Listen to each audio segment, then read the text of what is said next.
പ്രിയപ്പെട്ട സുഹൃത്തുക്കളെ,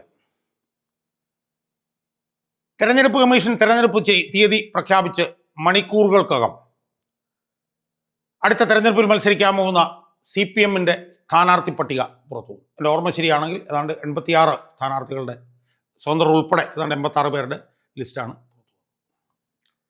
ഈ ലിസ്റ്റ് പുറത്തു വന്ന് മണിക്കൂറുകൾക്കുള്ളിൽ തന്നെ പല CPM സ്ഥാനാർത്ഥികളും റോഡ് ഷോയുമൊക്കെയായി ബന്ധപ്പെട്ട് നിരത്തിലിറങ്ങി. അപ്പോൾ തെരഞ്ഞെടുപ്പ് പ്രചരണത്തിൻ്റെ തുടക്കത്തിൽ തങ്ങൾക്കൊരു അഡ്വാൻറ്റേജ് കിട്ടി എന്നുള്ള നിലയിൽ ഉള്ള സംസാരങ്ങളൊക്കെ അവരെ പിന്തുണയ്ക്കുന്ന ഈ മരംവെട്ടുകാരൻ്റെ ചാനലും അവരൊക്കെ ഇങ്ങനെ പറഞ്ഞു നടക്കുന്നതൊക്കെ നമ്മൾ കേട്ടു. സുഹൃത്തുക്കളെ, ഞാനിന്ന് ഈ വീഡിയോയിലൂടെ എൻ്റെ പ്രേക്ഷകരുമായി ചർച്ച ചെയ്യാൻ ഉദ്ദേശിക്കുന്നത് ഈ സ്ഥാനാർത്ഥി പട്ടികയിലൂടെ പിണറായി വിജയൻ ഉറപ്പിച്ചത് എന്താണ് എന്നുള്ളതാണ്. അത് പറയുന്നതിന് മുമ്പ് 2021 സ്ഥാനാർത്ഥി പട്ടികയെക്കുറിച്ച് നമ്മൾ കുറച്ച് കാര്യങ്ങൾ പറയേണ്ടി വരും. എന്നാൽ ഇതിനൊരു പശ്ചാത്തലം ഉണ്ടാവും. 2021 സ്ഥാനാർത്ഥി നിർണയം നടക്കുന്ന സമയത്ത് പിണറായി വിജയൻ 2 കാര്യങ്ങൾ വ്യക്തമാക്കി. ഒന്ന്, 75 വയസ്സ് കഴിഞ്ഞവരെല്ലാം ഒഴിവാക്കണം. 2 ടേം മത്സരിച്ചവർക്ക് സീറ്റില്ല.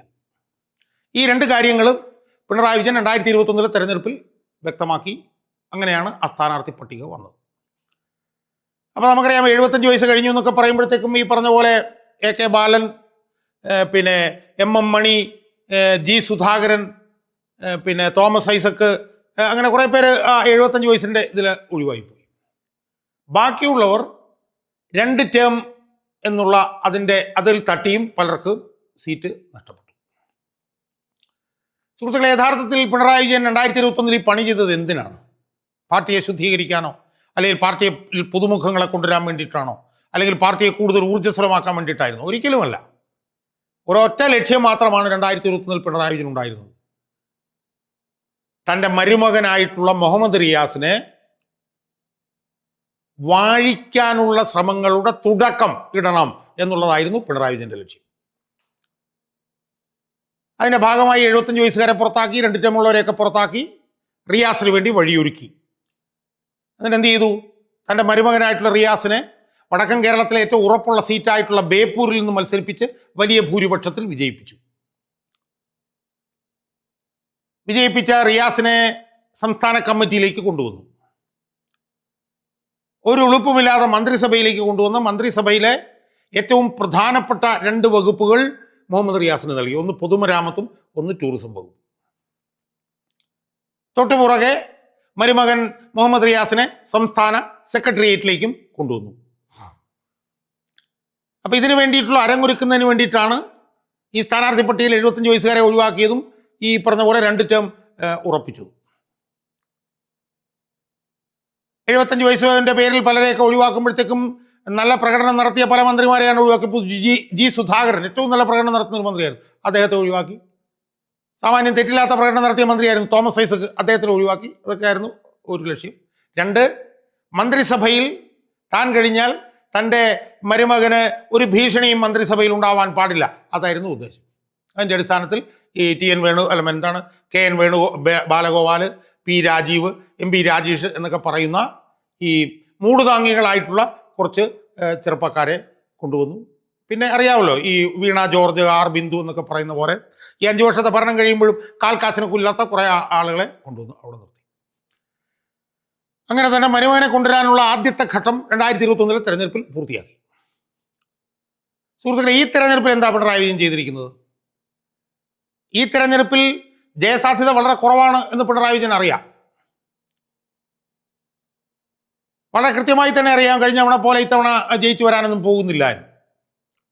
അങ്ങനെ ജയിച്ചു വരുന്നില്ലെങ്കിൽ പോലും പാർലമെന്ററി രംഗത്ത് തൻ്റെ മരുമകനായിരിക്കണം സമ്പൂർണ്ണ ആധിപത്യം എന്ന് ഉറപ്പിച്ചുകൊണ്ടുള്ള നീക്കങ്ങളല്ലേ ഇത്തവണ പിണറായി വിജയൻ നടത്തിയത്? നമ്മളൊന്ന് ആലോചിച്ച് നോക്കി. ഇപ്പം CPM-നകത്ത് മുസ്ലിം നേതാക്കന്മാർ കുറവാണ്. പക്ഷെ വടക്കുന്ന് അനിഷേധ്യനായിട്ടുള്ള മുസ്ലിം സമുദായത്തിൽ നിന്നുള്ള നേതാവ് തൻ്റെ മരുമകനായിരിക്കണം എന്ന് ഉറപ്പുവരുത്തുന്ന നീക്കങ്ങളല്ലേ പിന്നെ മലബാറിൽ ഈ തെരഞ്ഞെടുപ്പുമായി ബന്ധപ്പെട്ടുകൊണ്ട് പിണറായി വിജയൻ ചെയ്തത്. അതിൽ ഏറ്റവും പ്രധാനമായിട്ട് ചെയ്തത് എന്താ?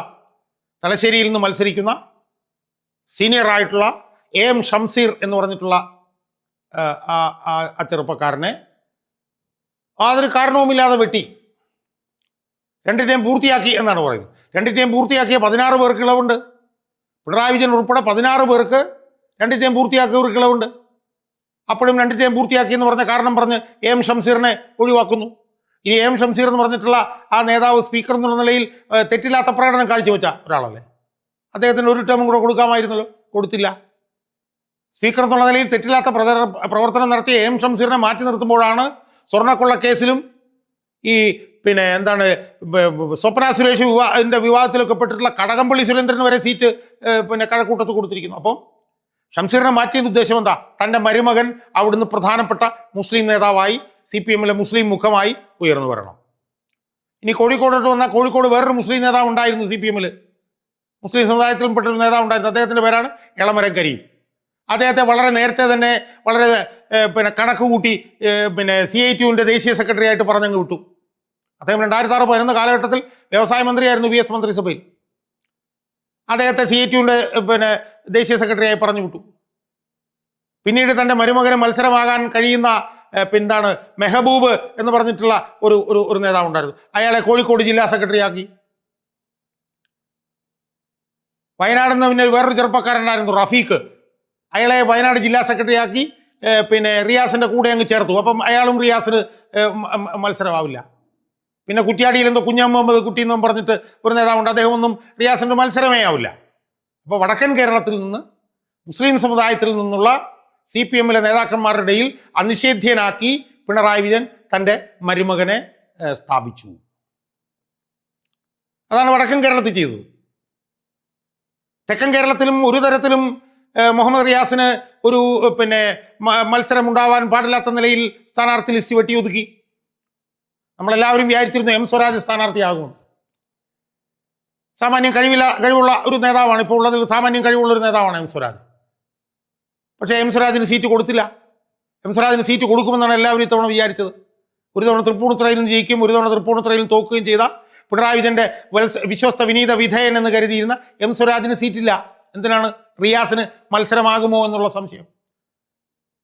അതേസമയം പിണറായി വിജയൻ നിൽക്കാൻ പറഞ്ഞാൽ ഇരിക്കാൻ പറഞ്ഞാൽ കിടക്കുകയും ചെയ്യുന്ന KN ബാലഗോപാലിനും MP രാജേഷിനും P രാജീവിനും സീറ്റുണ്ട്. അവരൊന്നും റിയാസിന് ഒരു മത്സരമാവില്ല, അവർക്ക് സീറ്റുണ്ട്. അപ്പം മൊത്തത്തിൽ നമ്മളിപ്പം അതുപോലെ തന്നെ PS അച്യുതാനന്ദൻ്റെ മകനെ നിർത്തും എന്നൊക്കെ പറഞ്ഞിരുന്നു, അതെല്ലാം വെട്ടിമാറ്റി. അപ്പം അത്തരത്തിൽ ഇത്തവണത്തെ സ്ഥാനാർത്ഥി പട്ടിക നോക്കുമ്പോൾ നമുക്ക് കാണാൻ കഴിയുന്ന ഏറ്റവും പ്രധാനപ്പെട്ട ഒരു വികാരം എന്ന് പറഞ്ഞാൽ എല്ലാം മരുമകനെ നിനക്ക് വേണ്ടി എന്നാണ്. എല്ലാം മരുമകനെ നിനക്ക് വേണ്ടി എന്ന്. ജയിക്കില്ല എന്നുറപ്പുള്ള തെരഞ്ഞെടുപ്പിൽ പോലും പാർട്ടിയെ മരുമകന്റെ കാൽ ചുവട്ടിലാക്കാൻ വേണ്ടിയിട്ട് അമ്മായിയച്ഛൻ നടത്തുന്ന മ്ലേച്ഛമായിട്ടുള്ള ഒരു നീക്കമല്ലേ ഈ തെരഞ്ഞെടുപ്പ് സ്ഥാനാർത്ഥി പട്ടിക. മരുമകന് ഭീഷണിയാവുന്ന ഒരാൾ പോലും ഈ സ്ഥാനാർത്ഥി പട്ടികയിൽ നമുക്ക് കാണാൻ കഴിയില്ല. MP ഗോവിന്ദന്റെ ഭാര്യയെ പിന്തുണയ്ക്കുക വഴി MP ഗോവിന്ദന്റെ പിന്തുണയും പിണറായി വിജയൻ ആ കാര്യത്തിൽ നേടിയെടുത്തു. പിണറായി വിജയന് താല്പര്യമുള്ള, റിയാസിന് ഭീഷണി ഇല്ലാത്തവരെ മാത്രം സ്ഥാനാർത്ഥി പട്ടികയിൽ കൊണ്ടുവരുന്ന പിണറായി വിജയന്റെ നീക്കത്തിന് സ്വന്തം ഭാര്യയെ കൊണ്ടുവരാൻ വേണ്ടി ഗോവിന്ദൻ സഹായിച്ചതോടുകൂടി ഗോവിന്ദന്റെ പിന്തുണയും കിട്ടി എന്നുള്ളതാണ്. അപ്പോൾ ഞാൻ കൂടുതൽ ദീർഘിപ്പിക്കുന്നു, ഞാൻ പറയുന്ന വിഷയം ഇത്രയേ ഉള്ളൂ. തോൽക്കുമെന്നുറപ്പായ ഒരു തെരഞ്ഞെടുപ്പിൽ പോലും തൻ്റെ മരുമകനെ അനിഷേധ്യനായിട്ടുള്ള ഒരു നേതാവാക്കുന്നതിന് വേണ്ടി ശ്രീ പിണറായി വിജയൻ, കേരള മുഖ്യമന്ത്രി പിണറായി വിജയൻ നടത്തിയിട്ടുള്ള മ്ലേച്ഛമായിട്ടുള്ള നാണംകെട്ട തരം താഴ്ന്ന ഈ നീക്കം കേരളത്തിലെ പാർട്ടിയുടെ അണികൾ കാണണം എന്നാണ് എനിക്ക് സൂചിപ്പിക്കാറുള്ളത്. യഥാർത്ഥത്തിൽ ബേപ്പൂർ മണ്ഡലത്തിൽ തന്നെ ഈ മരുമകൻ തോൽക്കാനുള്ള പ്രവർത്തനങ്ങൾക്കാണ് CPM അണികൾ നേതൃത്വം കൊടുക്കേണ്ടത്. അതുകൊണ്ട് പാർട്ടി തോക്കുമെന്ന് ഉറപ്പായിട്ട് പോലും സ്വന്തം മരുമകന് വേണ്ടി മാത്രം പ്രവർത്തിക്കുന്ന ഒരു അമ്മായി അച്ഛനാണ് പിണറായി വിജയൻ നമുക്ക് കാണാൻ കഴിയും. അതിൻ്റെ ഉദാഹരണങ്ങളാണ് ഞാൻ ഈ വീഡിയോയിൽ പറഞ്ഞത്.